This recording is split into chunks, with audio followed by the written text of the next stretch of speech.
We got 1994 Corvette. A lot of stuff being on the internet I watched about pulling the balancer off, saying you can't pull a balancer off. You have to lay it to the side. We're going to change the OptiSpark on this. We're doing a tune-up. I don't know about 95, 96, 92, 93. This is a 94, and I got the balancer off of it pretty simply, and it seemed to come right out of there.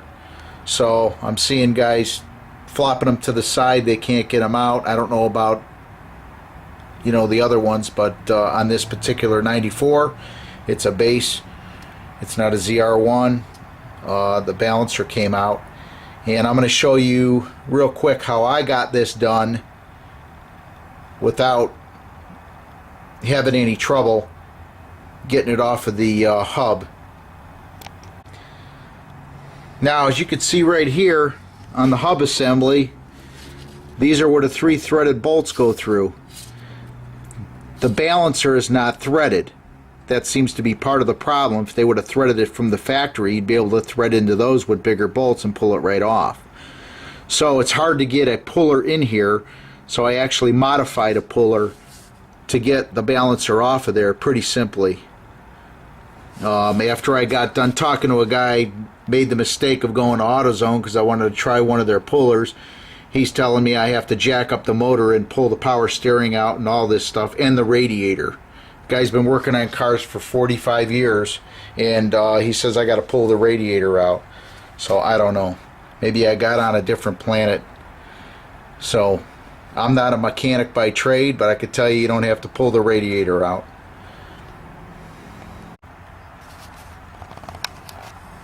Now I got the balancer in there. I'm going to try to get it with one hand and show you how to get this out of here.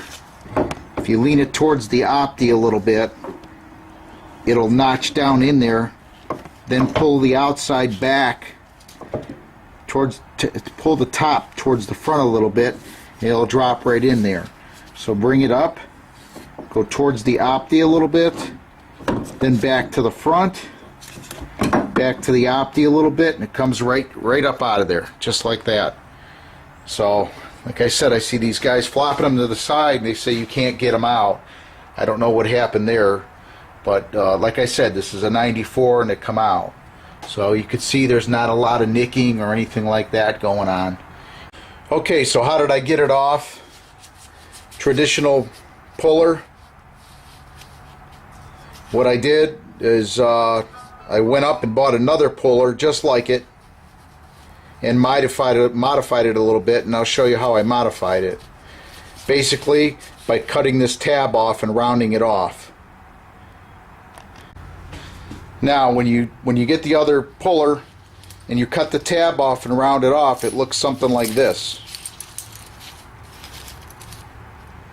Now what it does, instead of binding up, it fits right in there. Fits right in there just like that. Get some 5/16 grade 8 bolts, about as long as, I don't know what these are. These are about 2 inches maybe. 1 3/4 inches. Get some big washers and a couple nuts and a smaller washer from the for the front. Now you need the 5/16 bolts so that you can slide the big washer in like that and flip it around the back. A bigger nut like a 3/8 bolt is not going to let you do that. So once you get it behind here, it kind of sits like this. You tighten it down from the front, it sits like that. Put your bolt in.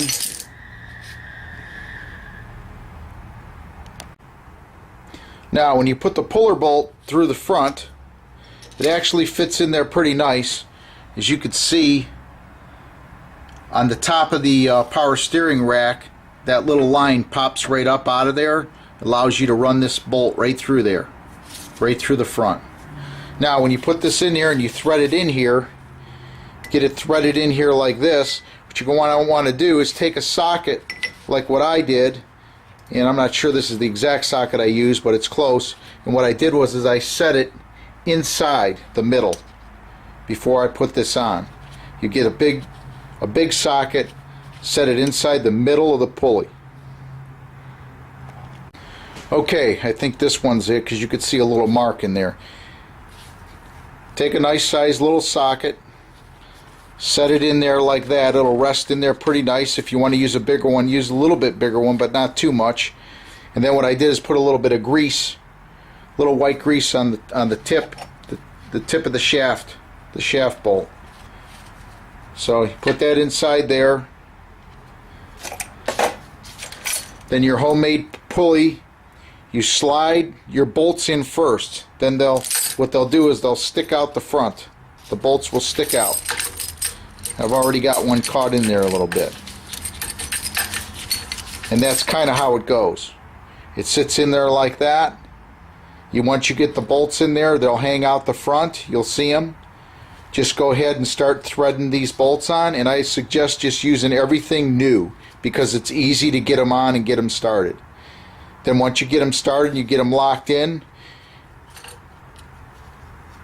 get your shaft bolt, run it through, make sure it's inside of the socket that went in there, and the reason for the socket is not to damage the bolt that's on the crank hub.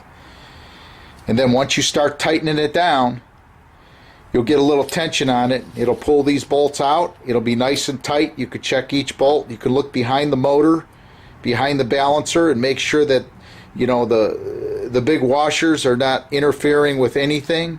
They pretty much, if you get them in the middle of the slot, they're away from the hub, and they're not gonna interfere with anything. Get underneath it, start tightening it down a little bit, tightening it down. Once you got some tension up on top, you can go under the car and begin that. And it comes right out of there. It starts walking off. So that's kind of how it's done. It's kind of a homemade puller, but you'll be able to get this harmonic balancer off this hub without taking all that stuff out of there. Now when I go to put it back on, I'm probably just going to reverse it and get some bolts and run it through and do it at the same time, and I'm sure it'll go on pretty easy. Now the other thing is if you're going to go ahead and put a new balancer on, you could always think about taking these holes here and tapping them. If you tap these holes, you put a new balancer on, tap these holes, you could put it right on there, and then if you ever got to get it off, you got 3 holes that are tapped. You might have to drill this out just a little bit or make this a little bit bigger, and you'll be able to pull it off with no problem at all. So I'm going to put a new balancer on, and I think I'm going to tap these holes so that if it ever has to come off, whoever ever has it or has to do it can pull the balancer off with no problem. Because when you put the factory bolts through here, that bolt through the hub, these holes are bigger than those. So you're not going to interfere with anything there. It's not going to thread all the way through or nothing. You're just going to thread this. You're just going to thread these 3 holes here, so that you can thread bolts in there and pull it off without having to go through making one of these like I did. And there you go.